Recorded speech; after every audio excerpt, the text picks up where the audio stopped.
تدحي مبرق أفريقيا طلول تصفو وقتي كان زعب كل خبك إذا أمنتنا درق خبري حادث مقرأ كيسيتو بري سلام فتعرض عنا زلو من قديو قعز السلام رقعتن افويتان يفتر معرف سلام عبيتن بالتقنان زلاق معبالان يحقوف كلتا تملالان زمدنان ركباتن دما دلدلن سنسلتنا محيال عزوز تقولوه يهلوه عوز مديات زي ركبات وسان اجامي حز مراخبيتات عب كل مدياو زمدناتات هاقراتن هزبتاتن بسفترو السفح عدلات ننقداو متسار بهلاون محبراو ركباتن تكنولوجيا حبريتان ساينساو مهزون عم كفال توريزماو مقشا عم معواد كوتا عب كل مديات زقالات فن كما قد سلطانايتي عمونغو كلتا منقستاتن هزبتاتن ايرتران ايتيبيان تفاتي رزو الله وهو السلام عدل ناي حبار سراحن عبيتن ناي فلما قعزو نفاريت جمير الله معرفة نفرتا اسمرا دهري إسرع عمد داقماي كابناب ايرترا ايتيبيا بررا كقبالن كفانون جميرون لومي ربع ساعتات كن مقاتري كلتاو بررا تقايدو كلتا نفرتي من قداير ايتيبيا دريم لاينرن بوينغ 767 كاب أديس أبابا بقطتا نبسمرا تبقيسان أهقراو معرفة نفرتا اسمرا نتم كاب اسمرا نب أديس أبابا زغشو جياشو مدلواتات صافيفون فرق معالتي إسرع قدلكا قدمن دحرن بمخان اتن كلتا نفرتي عب معرفة نفرتا اسمرا علبان كم نقول تعيزهم أبتبوتا استرقبو محبر وهبتا أقلقلوت وكالتنا يقعوز مقشا أبالات من قدائر إيرترا سراحتنياتات سيفيل أفيشن موديلاتن كالوت أبتبوتا ترقيبهم أقايشهم نمقبال تدالوهم ياو تسمعتنا حزب مچم حتتنا يكونن طعم دستنيا حزبي طعم بزي أوروبلان زلو سب እንዳጨፈረ ይመጽዩ أو أوروبلان 30,000 بسماي مالتي ጫማ እና ንመጀመሪያ ጊዜ ካብ ድሕሪ 10 ዓመት ነት ቦርደር ክሮስ ጌርና ኢና መጽና ንመጀመሪያ ጊዜ ድሕሪ 10 ዓመት እና ብጣዕሚ ደስ ዝብል እዩ ብቐጻለ ከዓ ያው ብዙሕ በረራ ክንገብር እዩ ሓሳብ ዘለና ምክንያቱ ኣብ መዓልቲ ክልተ ሓሲብና ኣለና እዚ ያው ህዚ በዛ ኢናጉራል ፍላይት ኮ ክልተ አውሮፕላን ዝመጻ ዘለዋ መጀመሪያ ሓደ ኢና ሓሲብና ኣለና ግን تي حزب بتعم بزح مت سلزلة كل تجرنا لنا عندنا أب أمريكا أوروبا كندا ما أخلي المبرق ذلو إيرتران بديسا وكل بقلالو كونكت كوروز كل خلاتاتي ذلو تباير من قد كعام يتن عصرت عمشتن على ما كف مدارشة سلزلو بتعمي قصفة فحيلنا هنا نحسب توريزم انفستمنت نقدي كسبع فاهم نزيك عتزقاجنا لنا بعبيو زي حدش ناي سلام هو تفطيرو لنا زلو حزب ايرتران حزب اثيوبيا نازيو بحن ساعه حقاقي بسلام نقل نزنبرس بمخانو وي زي تفطر عدل زي مالتي ما تي دستا بقالات ونقلصو تزيكالنا سي حدا حقوسكم زلو خبر دلي زي ناي لو معلتي تاريخاوي علت ناي اثيوبيان ايرلاينز دحري 10 عامت بررا مجمارهم لمونغو خلتي هزوتا زولو ناي مرخاب ناي ترانسبورتيشن فاسيليتيز ازيو حجازي مخانو ازيو تقامو مخانو زين ردا تعاملنا تحقسنا انه جدما دساوا هيدنا ما زلوها هون هنري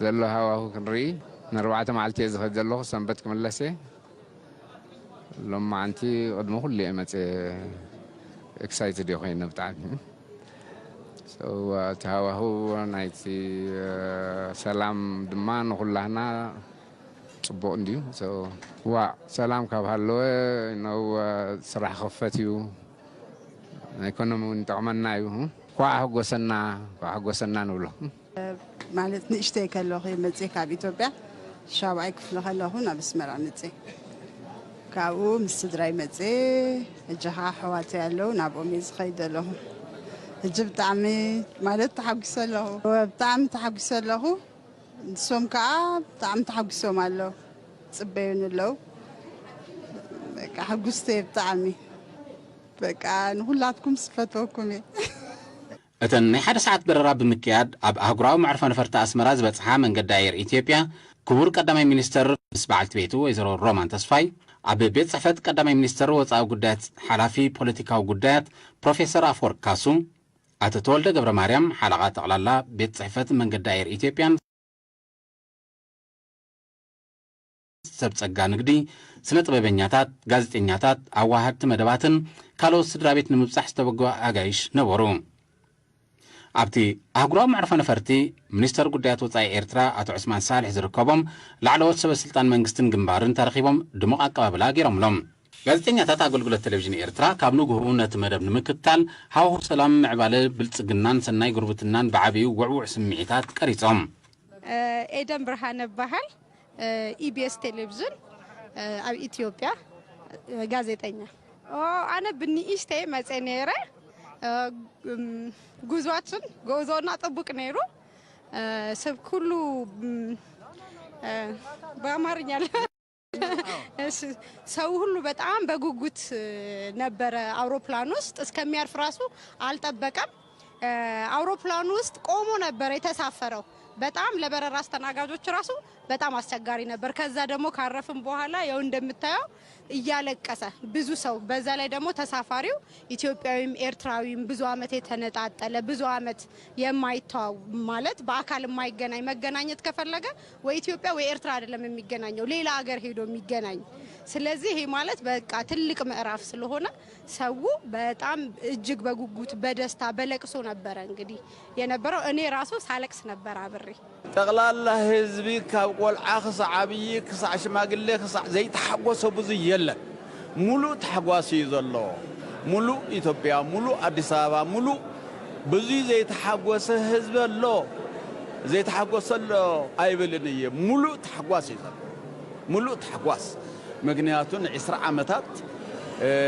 ተፋላልዩ ጸንሐ ናይ ክልቲን ካፍቲን ተዋለደ ኣብ ጭንቂ ይጸኒሑ ወዙ ብርሃን እዚ ምስ በጽሐ ከዓ ኩሉ እስመራዘ ከበጽሕየ ዘይብል ሰብ የለ ለዚ ንሕና ጥራሕ ይኮንና እንተኸተልቲ ብዙሓት ኣስመራ ዝርዩ ኤርትራ ዝርዩ ናይ ክልቲን ዓዲ ብሓደ ኮይኖም ዝጭፍሩልን ዝጻወቱልን ዘልምዑልን ዝሰርሑልን ናይ ስራሕ ዘመኑ ብሩህ ኮይኑ ይዝረአየና ዘሎ በመጀመርታ ኣነ መምህር ያሲን ራጅዮ ዝበሃል ኣብ سعود عربية دارجا لعل 30 عامات يتقميته أب جدة نبريادن مجمرتا أنا ياو اسمرا نيره اسمرا كومبونية تماهيره كون دحر يونيفرسيتيون ممر كوينا نسمرا امت ابغازيان بحبرت لول مكونن كلاي درجة قدماي سلاسة باص لول مكونن اميره مبزحتو أفتو ولدتو ممهرية نيره كاو تخونتات حماق مسكونة ياو ني وطينا أبزيون يتمرعي بعد بيتي ارتراويتيا عدش الدش تدقيا 4 وداتن كل طولعن تتحاحزنا السعوديين خيدنا حزون بحدينا زلنا أقاطع مغينو نسرح مغنيات ندسا مسمتاهو ناي كبر تقلاي منيسترنا نابزي نسمرا ممتع كبر بريزيدنت ايتي إساياس أفورقون ندسا واخمت خلو تزنبرت المات بريو صحي بريو وأنا بمسرته لأسمرا المتاهو ب80 كنتنا بتمرتي 80 كنتنا بتمرت بحد وجن كمهار بحد وجن ما فرق معتي صراح جميرنا فرق معتنا تمهرنا فرق معتنا صراحنا المهار نيرنا ياو هادي جون نعم ممكن صار مش جمرة بكت أنا من الجدياتي ياو نعم من الجديات تغلقي من شيء أسمرا صراح جميرة مالتي كان سلذي أسمرا صراح جمر كله نسال صور حتى ينقروا بزح صراح سريح مالي يكالم نقرقن أو سال صور حن دحريون بهذه عينة جميع أسئلة كعا نسال صورحي تقول لا صراح أسمرا صريح يذولا شد شور حتى تيجي نقرقن كشع 84 اللي مالها سريرة 84 مالها سكله ناي إيرترا ناي أسمرا ناي إيرترا هزبن تعمي فريد ولا فقرا لأنه مالتي كعديقات تبقي سيمتي أفتي وأنا الصحاب عجامة ስለዚህ ጽቡቕ ዝኾነ ምሕዝነትን ጽቡቕ ዝኾነ ቤተሰብነትን ዘለና ህዝብታትና ህዝብታት እዚ ከዓ ግዴታ ዘይፈላለ ዘይነጻጸል ሓደ ዓይነት ዝኾነ ህዝቢ ሓደ ዓይነት ባህሊ ዘለዎ ህዝቢ ምዃኑ ስለ ዝኾነ بفصم تفلالينا خنصالنا بين خيل حزبታት كم مخانا متن فقرين مغلاጽ اقدم مصي ማለት كم تقولنا نفلطو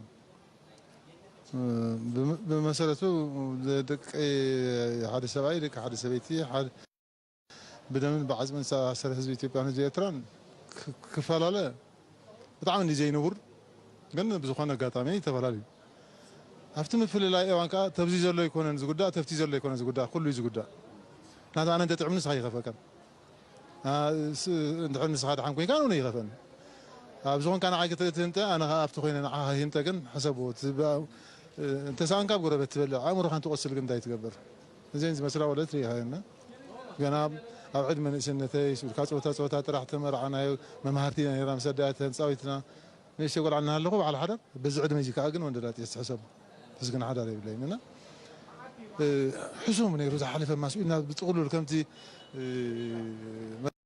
راحتنا استسمام حلوف نغرس ينوراردن كفو ينرموس سريزنا حدش نجمر زبلو سويلو حسمين يريلنا ندفرنا موت حز جميلنا زل برهانس واغواغو يرينا لمو مولو برهاني غوروينا كنبلمبر بال برهانه تسفاي غدي انا ابزي عبي ابزي تماهره زي هاجري نعي دحر 33 عمت يمصي انا غوربيت ناتكم ودع دغراتي بسلعبو عدي يزي فوتوي حزب ኤርትራ حزب ኢትዮጵያን ሰላም በመሆኑ حጎሰይ መወዳታ ይብሉን እኔ ጭራድ በጣም ለረጅም ጊዜ ነው አስመራን አላቀውም ወላጅ አባቴ ግን እዚህ አለ ተብሎ ብዙ ጊዜ ነው ወሬ ምናምን አላገኘውም አድራሻ አላገኘው እግዚአብሔር ክብሩ ምስጋና ይግባው ለዚች ቀን ያደረሰኝ አምላክ እንደማገኘው ተስፋ አደርጋለሁ መቼም ይሄን ፎቶ ራሱ አባቴ እዚህ አስመራ እዳጋ ሐሙስ የሚባል ነው የኖረው ተብሏል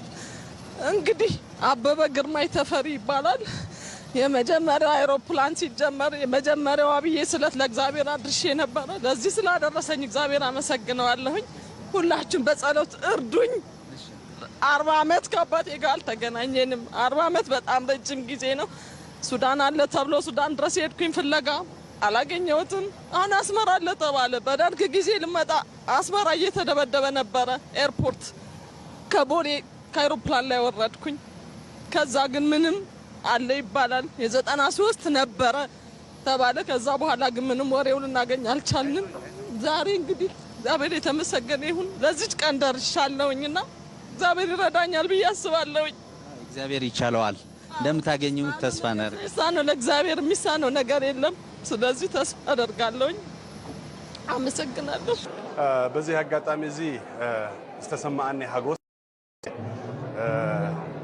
ድህሪ 10 ዓመትና አስመራ መሊስና ንሪኦ ደለና ክልቴዮ መርሃቲ ነዚ አቢ ውሳነ ወሲኖም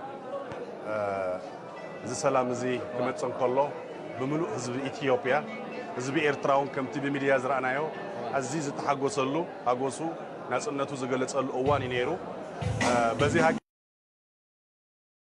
አጋጣሚ የኢትዮጵያ ዲያስፖራ ይሁን የኤርትራ ዲያስፖራ አብዘሎ ዓለም ዝነብሩ ዘለው እንኳ ሐጎሰና እንኳ ነዚ ማዓት እዚ አብጽሐና ክብል ደሊ ጉዞና ድማ አዚዩ ድሞ ሆነ አቀባበላ ተገይሩልና ካብ አዲስ አበባ ተበጊስና ከሳብ አስመራ ናአቱ ከም ኖርማል ፍላይት ጥራሕ ዘይኮነስ አዚዩ ኖርማል ናይ ኢትዮጵያ አየር መንገድ በረራ ምጅማር ጥራሕ ዘይኮነስ ናይ ክልቲኡ ህዝብታት ኣብ ሓደ ምንረኻብ ኢኔሩ ቤተሰብ አዝማድ ሁሉ ኣብ ኤርፖርት ድማ አቀባበላ ገይሩልና አዚዩ ዘሐጉስን አዚዩ ባሕዘብልን ይኔሩ በጣም ደስ ይላል ይሄ ትልቅ ታሪካዊ አጋጣሚ ነው በእድሜያችን ያየነው በመጀመሪያ ለመላው የኢትዮጵያ ህዝብና የኤርትራ ህዝብ እንኳን ደስ አላችሁ ማለት ፈልጋለሁ በርግጥ እኔ ያው የኪነ ጥበብ ባለሙያ ነኝ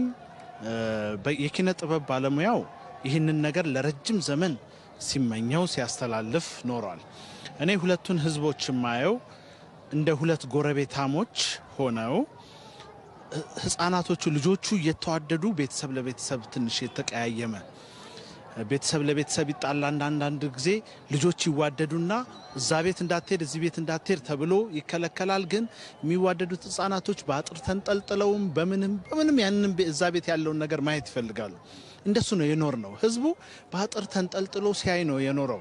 ለዚህ ነው እኔ ስገባ ምናልባት ሌላ አካባቢ ሌላ ክልል ቢሄድ ከማየው በላይ ሰው የሚያቀኝ ሰው የሚያቅፈኝ የሚያሳየኝ ፍቅር ምናልባት ሌላ ቦታ ከሚሄደው በላይ ሆነብኝ እና ይሄ የሚያሳየው ህዝቡ በፍቅር ውስጡ ተአምቆ የኖረው ነገር ነው እና የታመቀው ነገር ነው የፈነዳው። ይህንን ያደረጉት ክቡር ጠቅላይ ሚኒስትር ዶክተር አብይ አህመድንና የኤርትራውን ፕሬዝዳንት ክቡር ኢሳያስ አፈወርቂን ከልብ በኪነ ጥበብ ማዕከሉ ስሞኜ ማመስገን ፈልጋለሁ። ምክንያቱም ህልማችንን ነው የፈቱት። ያየነው ነገር በጣም አስደስቶናል። እውነት ለመናገር በጣም ስሜታዊ የሚያደርግ ነው። በጣም ስሜታዊ የሚያደርግ ነው። ውጠነው ነው እኔ 1 3 4 ያስለቅሰውኛል የሰው ሁኔታ ሳይና በጣም ደስ ብሎኛል። ሁላችንም ጓደኞች አሉን። እኔ ከ25 ዓመት በፊት የተለየሁት የነበረው እኔ ውጭ ሀገር እኖር ነበር አትላንታ። ከዛ በኋላ ሳስፈልገው የኖርኩትን ጓደኛዬን ጎይቶም እዚህ ኤርፖርት ሳገኘው የተሰማኝ ስሜት ልነግር አልችልም እና ያሳዝናል። ለምን አሁን ምንድነው ደስታ አጭር ናት። ደስታ በጣም አጭር ናት። አሁን ምንድነው እንደዚህ አይነት ፍቅርን ምንድነው የሚቆርጠውና በመድር ላይ በአለም ላይ በመድር ላይ እንዲህ አይነት ነገር እንዳይኖር ምናልባት ለሌሎች መሪዎችም ለሌሎችም ሀገሮች ትምህርት የሚሆን ይመስለኛልና በጣም ደስ ብሎኛል።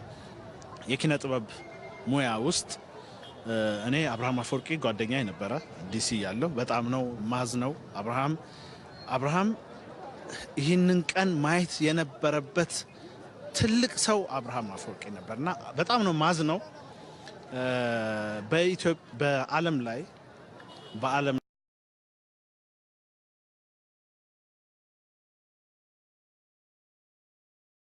ፀሐይቱ ባራኪን በጣም በጥበብ ባለሙያ እኔ እንጃ ከአፍሪካ ውስጥ በጣም 2-3 ውስጥ ሙሳንጋሬ ከማሊ የኛን ነጥላሁን ገሰሰ መሐሙድ አህመድ እዛ ውስጥ ማስቀምጣት በጣም መወዳት ናትና የሷም ህይወት በቅርብ ጊዜ ነው ያለፈው። ማየት የነበረባቸው ሰዎች በቃ ሱሱ ስሜት ውስጤ በጣም ነው እንትን የሚያደርገውና ይሄ ነው። ግን በዚህ አጋጣሚ የባላገሩ አይድል ያው ማኔጂንግ ዳይሬክተር ነኝ። ባላገሩ አይድል እኛም ባላገሩ ቲቪ ሚል በቅርብ ጊዜ የቴሌቪዥን ስርጭት እንከፍታለን። አዲስ አበባ መስከረም አካባቢ ላይ ይጀመራል ብለን እናስባለን። አንዱ ውድድራችን ዋናው ስፔሻል ውድድራችን አስመራ ከተማ መጥቶ ነውና ከሽንግርዋ አዘጋጆች ጋር አገናኛለሁ፣ አናግራቸዋለሁ። እሱን ሁሉ ዘረጋለሁ በመጣውበት። እኔ መጀመሪያ ነው ስመጣ ግን ላየ መንገድ ኦልሞስት 20 ዓመት አካባቢ ሰርቻለሁ። ልክ በቀኛ ስንጀምር ነው የቆመው ፍላይቱ። ፊሊንጉ በጣም ደስ ይላል። ውስጥ ሁሉ የሚሰማ ስሜት የሚሰማው አመሰግናለሁ። እቲ ኣብ ቀጽሪ መዕርፎ ነፈርቲ ኣስመራ ተረኺቡ ድሙቕ ኣቀባበላ ዝገብር ዝነበረ ህዝቡን ዝያዳ መልክዕን ግርማን ፍቕርን ናፍቖትን ዘንጸባርቕ ነበረ። እቲ ስምዒት እቲ ሰናይ ድሌት እቲ ሰላም ፈጢሮ ዘሎ ድሙቕ መጻኢ ብዓብዩ ክልታውን ናይ ሓባርን ስራሕን ክፈጥሮ ዝኽእል ተስፋ መጻኢ ዘጉልሕ እዩ ነይሩ። ልዕሊ 20 ዓመት ካብ ናብን መገሻ በቲኹ ዝጸንሐን ብቐጥታ ክሊ ክልተ ኣየር ብምስጋር ዝተኻየደ ፈላሚ በረራ ኣብ ገያሾ ፍሉይ ጠብላሕታ ከም ዝገደፈ ይምስከር። ጌታቸው እባላለሁ ከሪፖርተር ጋዜጣ የኢትዮጵያው ዋና ጋዜጣ ነው እና ጉዞ በጣም ጥሩ ነበር እና ሀገራችን እንደመጣን ነው። እንግዲህ ወደፊት እንግዲህ ብዙ ሰዎች ይጠይቁኛል የት ነበርክ ኢትዮጵያና ኤርትራ ሲታረቁ ይለኛል።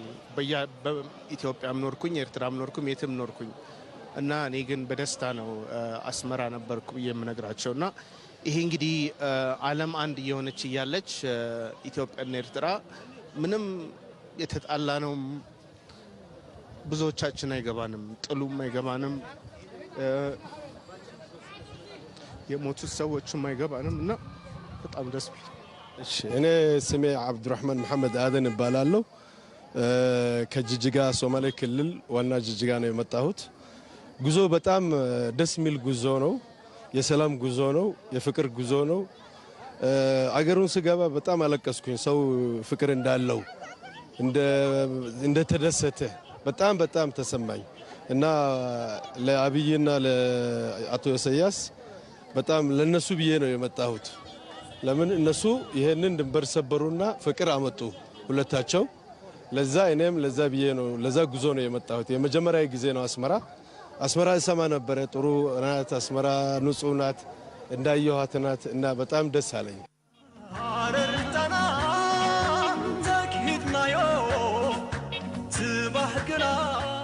بعرب نكوياته كبعربي كساب حجي زبلكاس بتاع من إشتي جزيون أوفيس المخفات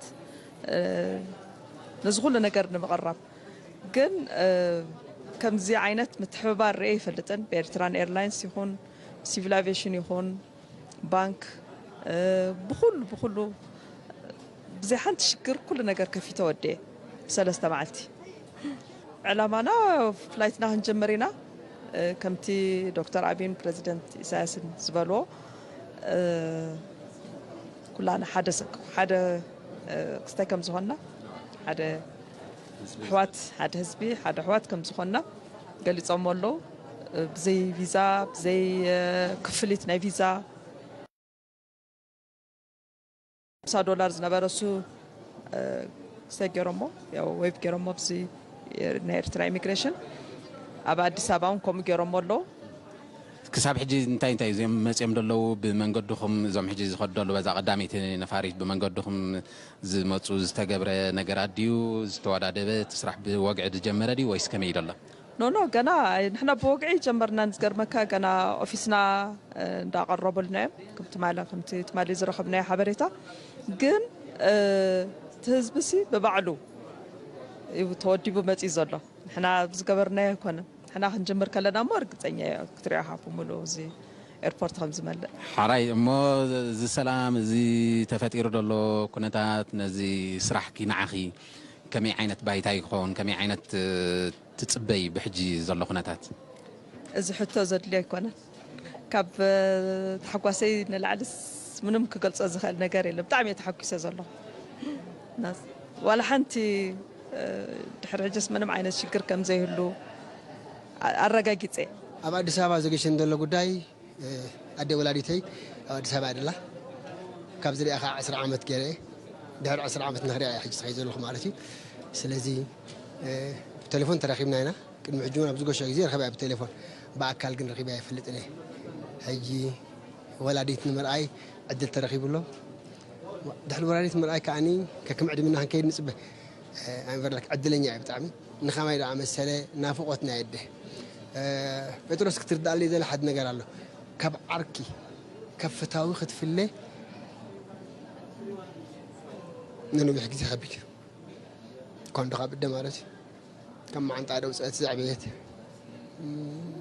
سلازي بزغني تمسكن تودي له تمعلتي مثلا له لو ما عند قاطبه معلت قبلنا وابي إثيوبيا خلت حواتها لوني حنتو قال اللاتني ألم بحال من أساوي دخات تمسكن زبحال لني كلت يوم مسديم زلوا مالتي أبتي ناي تسجم عزنا ورجع تسجم يحلفي تسجم بزح يربولو عندلن ودو سلزغني حجيجن بزيك عدي ولا ريتي كلت عواتونا لوني سلازي حجي لو ما عمتنا يمترفنا معلت مثل الله بزحو حلفه كن بحصر دبلنا إذا حصر زي كان يركع كن مثلا استغنيت تحوي تمرعو كن عسران حدا معلتي سي حوي تمرعو أبزخ كفلا كارك قدفوا تخالق زرخم ناس جماعة زحلفة تي بين نسافرين سي إزيل كخت منو يتقلني خاج كبدي جن حليفه كله مغنى تامس لك مس إمنتي حلفي مس أوارنتي حلفي مس كبر صحيح بحالنت يحلفي أدي حجي أبعد سبعة أبتراه له شوستوال زبال أبتخبى بتاعتنا بردلا علمي حجي بوحد الدين 9 حد العام تقونه 9 حدا تعدمنا كلام يتفلطن حق بقمة بنابوي مالتي كمية تصبح جي كمية قبل لو خيام يتفلي طم اليوم تمت مهلا وكا تايد الله سوق قبل فتين نيره جن تي سوق دحرنا دك سنن وانا تامل لك حندبت مخارك مستعدمه حد نقرك فتر الهوني سلازي جي من قرحش الى بقت مالي تداولنا مالتي شعو حد حفتي يقولوا لنا على اللي قال لنا نايك ندم قبلك اذا رجع تليفون سبعل ودينه سلازي ما تسالخو سلازي دحر صباحنا مرحبنا غزيو سلازي مستقدم يزلنا فاريت نا ايثيوبيان ايرلاينز ما تسالخو لنا كلاتنا بمولاتنا عليتنا نزرنا تاكيدنا بيربورت نصبينا لنا الله رغدس فابريكا دمكتو كيحسس صباح ومقاس نحتنا يقسك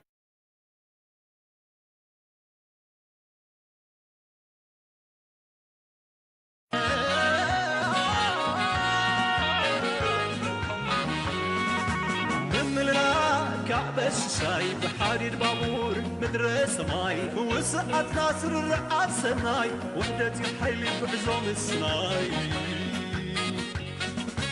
ودقاقة بقفش ساي بحرير بابور بمدرسة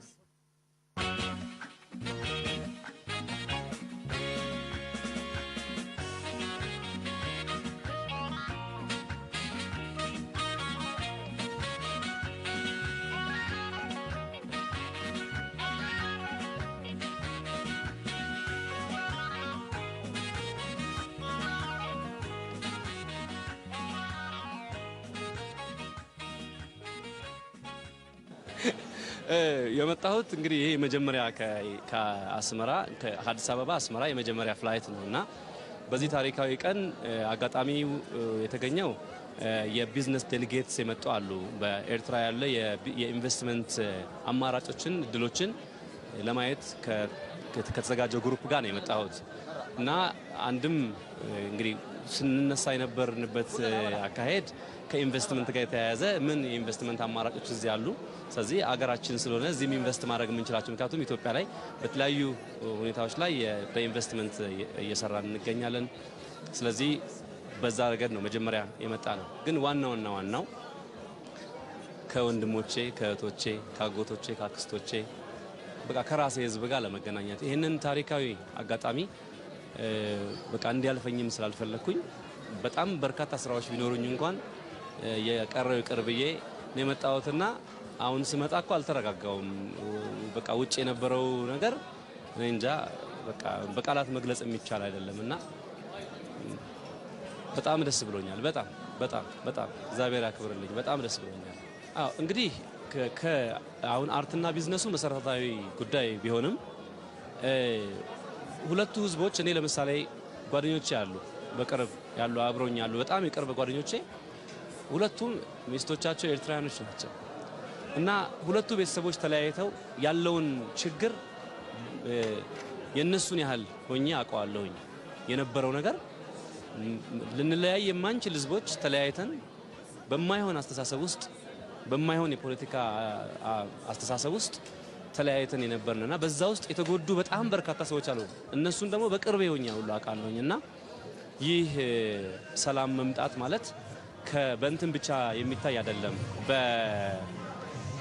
ከኢንተርቴንመንት ከሙዚቃው ባለፈ ይሄ ሰውኛ ነገር አለው፣ ሰዋዊ ነገር አለው ማለት አብረውን የመጡ ሰዎች አሉ። አባቴን ፈልጉልኝ ብለው ጽሁፍ ይሄ በጣም ልብ የሚሰብር ነገር ነውና ይሄ ነገር ተሰብሮ ሰላማችን ሰፍኖ እርቅ መጥቶ የምንዋደድ የምንፋቀር ህዝቦች አንድ ላይ የምንኖርበት ጊዜ መምጣቱ ከምንም በላይ ትልቁን ቦታ ይይዛል። ፍቅር ካለ፣ ሰላም ካለ፣ አንድነት ካለ፣ መደመር ካለ አንድ ላይ ከሆንን አርቱም በጣም ያድጋል። ምክንያቱም እኔ ለምሳሌ የፀሐይቱ ባራኪን ዘፈን ዘፍኛለሁ። መጀመሪያ ፍቅሬን ታውቀዋለህ ብዬ አስባለሁ።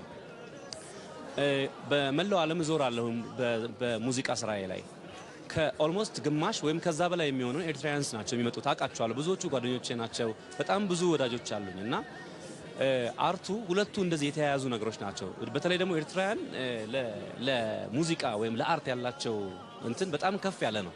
ዘፈን እኮ ሲጀመር ያለው የሚያሳዩን ፍቅር የሚያሳዩት ጨዋታውም፣ ጭፈራውም ሌላው አርቶች ሼር እያደረግን የተሻለ እድገት ሰፊ ህዝብ እንሆናለና ስለሰፋን አንድ የሆንን ሰፊ ህዝብ ስለምንሆን አርቱም ሌላውም ነገር በእርግጠኝነት አድጎ በአፍሪካ ትልቅ የምንባል ሀገር እንደምንሆን እርግጠኛ ሆኜ እነግርሃለሁ።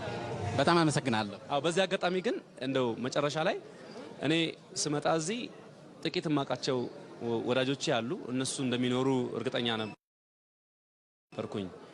ስመጣ ግን ያየሁት ነገር በጣም ይገርማል። ምናልባት የፕሬዝዳንት አቀባበል ነው እንጂ የሚሆነው እንደዚህ አይነት አቀባበል እኔ አይቼም አላውቅም። በጣም በእውነት የኤርትራን ህዝብ ላመሰግን ወዳለሁ። ሁሉንም በጣም ወዳቸዋለሁ፣ አከብራቸዋለሁኝ።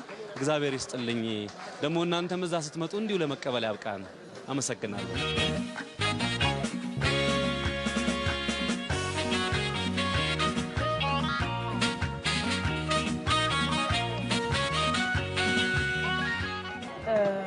መዝጋቢር ገብረ መድህን ይባል ካብ ኣሶሳ ኢትዮጵያ የመጽ ስራሒ ኣብ ሕርሻ ኢንቨስትመንትና ኣብ ማኪና ክራይ ንምንታይ ሃሎም መጽ ሓደላኻ ናብ ኤርትራ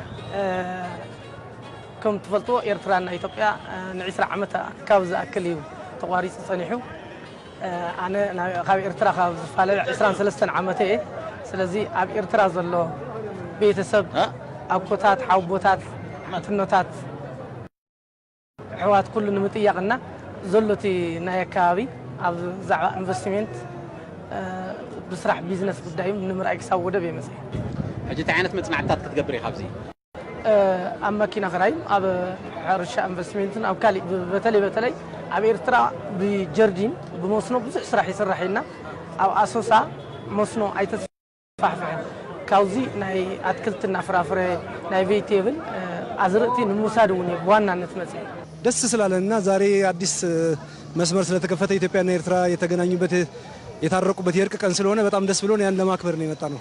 ያው ጓግተን ስለነበር ነው ኤርትራን ለማወቅ ኤርትራን ለመጎብኘት እኛ እድሜያችንም ልጅ ስለነበረ ሲለያዩ ስለማናቀው አሁን ደስ ስላለን ምን ጓጋለ ስለነበረ ይሄን አጋጣሚ እንዳያመልጠን በመጀመሪያ ፍላይት መተናል። ስፔሻሊ ነው ኢምፖርተር ነኝ መኪናን ማስመጣው በጅቡቲ ነበር የምንጠቀመው። አሁን አማራጭ ወደቦች ሲኖሩ የተሻለ ቶሎ ይደርስልናል፣ ወረፋ ምናምን አይኖርም፣ የተሻለ ፌር የሆነ ዋጋ ይኖራል፣ በብዙ ነገር ይጠቅመናል ብዬ አስባለሁ። ነጋሪ ሰላም ማተዳህየ በምስራቅ አፍሪካ ጥሉል ተስፋ ወቅቲ ዛሬ ኤርትራን በደንብ ለማየት ለመጎብኘት የተሻለ ጓደኞቻችን እዚህ የጓደኞቼ ወንድሞችም አሉ እነሱንም ለማወቅ ለማግኘት ሀገሪቷንም ለማየት የመጀመሪያውም ስለሆነ ይሄን ድል እንዳይመልጠኝ ብዬ በጉጉት ነው የመጣሁት። አንደኛ ምን ሰራው በጅቡቲ ብቻ ነው ወደባችን። አሁን የተሻለ ነው በዚህ ጋር ሲጀመርልን ጅቡቲ ላይ የሚቆየው እዛ የምንከፍለው ኤክስትራ በጣም ብዙ ዶላር ነው የምናወጣው። እዚህ ሲሆን ደግሞ ያው ኤርትራም የራሳችን ነች፣ የራሳችን ወገን ነው። የተሻለ ጥቅም ይኖረዋል በኤርትራ ሲሆን፣ በዚህ በአሰብ ሲሆን ወደቡ ሲሰራ ሰላሙ እጅግ በጣም የምንጠብቀው የምንፈልገው የምናስበው ነበረ።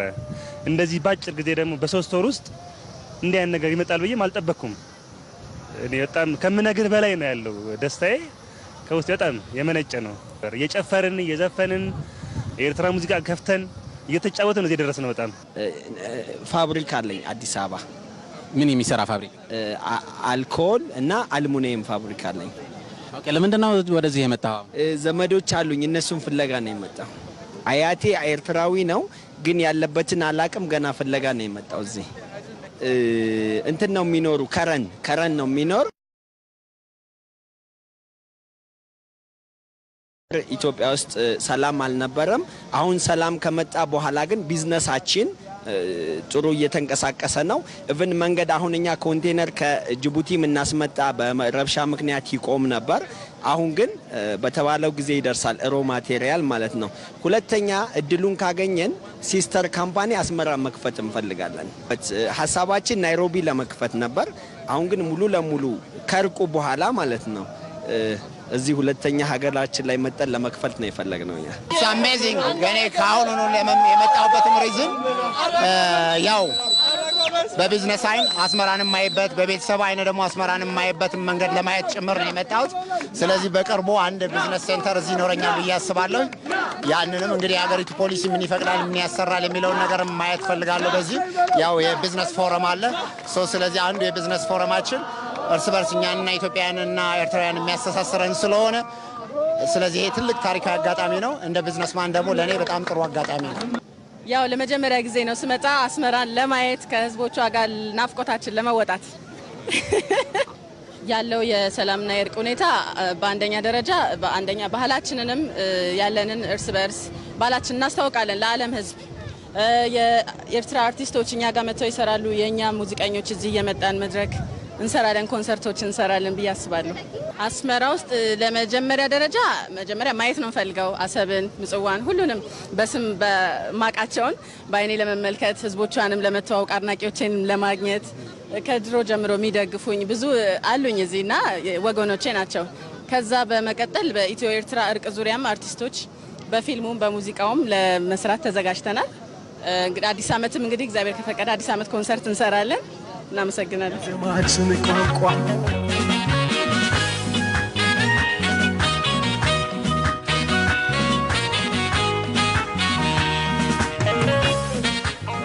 ኣብ ኣዲስ ኣበባ ናተይ ስቱድዮ ኣለኒ ኣብ ርእሲኡ ኸዓ ናብ 35 ዓመት ኢትዮጵያ ኣየር መንገድ ኣነ ዝሰርሐሎም ሕጂ ንምንታይ ኢኹም መፂኹም ኣብዚ ዶክሜንት ንምሓዝ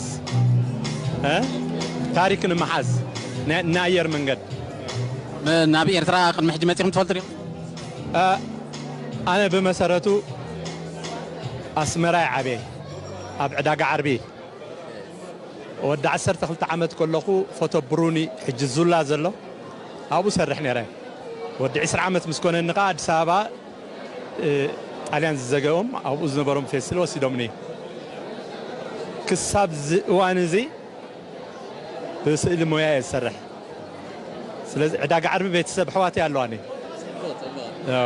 ሕጂ እንታይ ሓሳባት ኣለኩም እንታይ ስእልታት ረኺብካ ኣለኻ ክሳብ ሕጂ ወል ኣቀባብላ ፅቡቕ ብጣዕሚ ረኺበ ኣለኹ ዋና ንሱ እዩ ኣብ ኣዲስ ኣበባ ዝነበረ ሴረሞኒ ፅቡቕ ነይሩ ናይ ኬክ ምቑራስ ነይሩ ዝርርብ እውን ነይሩ እሱታት ወሲደዮ ኣለኹ ሕጂ ፕላስ ካብ ኣይሮፕላን ጀሚሮም ክወርዱ ክሳብ ዚ ሕጂ ዘሎ ሞሜንት እንዳረኸብኩ እየ ብዝበለፀ ከዓ ምሸት ናይ ድራር ፕሮግራም ኣሎ ንዑ እውን ክንወስድ ኢና እንግዲህ ሓጎስ ብሓጎስ ኮይና ኣለና ማለት እዩ እቺ ጻዳም የተባለችው ነገር ለማየት ለኔ ከምሬ ነው ነገር ከምሬ እንዴት ብዬ ልንገር ማላስበው ነገርን ስላጋጠመኝ ዛሬ አምብለስድ ወደዚህ ደግሞ መተን ወደፊት ደግሞ ከወንድሞቻችንና ከእህቶቻችን ጋር የምንቀርጽበት ጊዜ ይኖረናል አም ሃፒ በቃ this is what I'm telling you በጣም በጣም በጣም በጣም ደስ ብሎኛል በጣም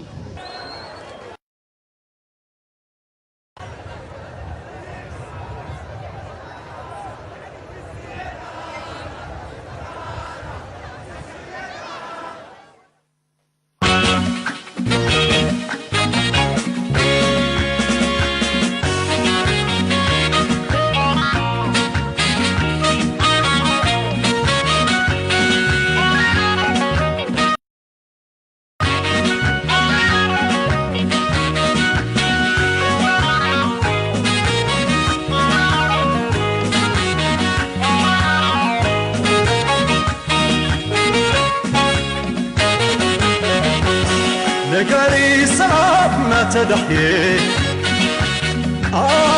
مبرق أفريقيا طلول تصفو وقتي كان زعزعب كل خبك إذا قمنا درق خبري حادش مقرأ كيسي تبري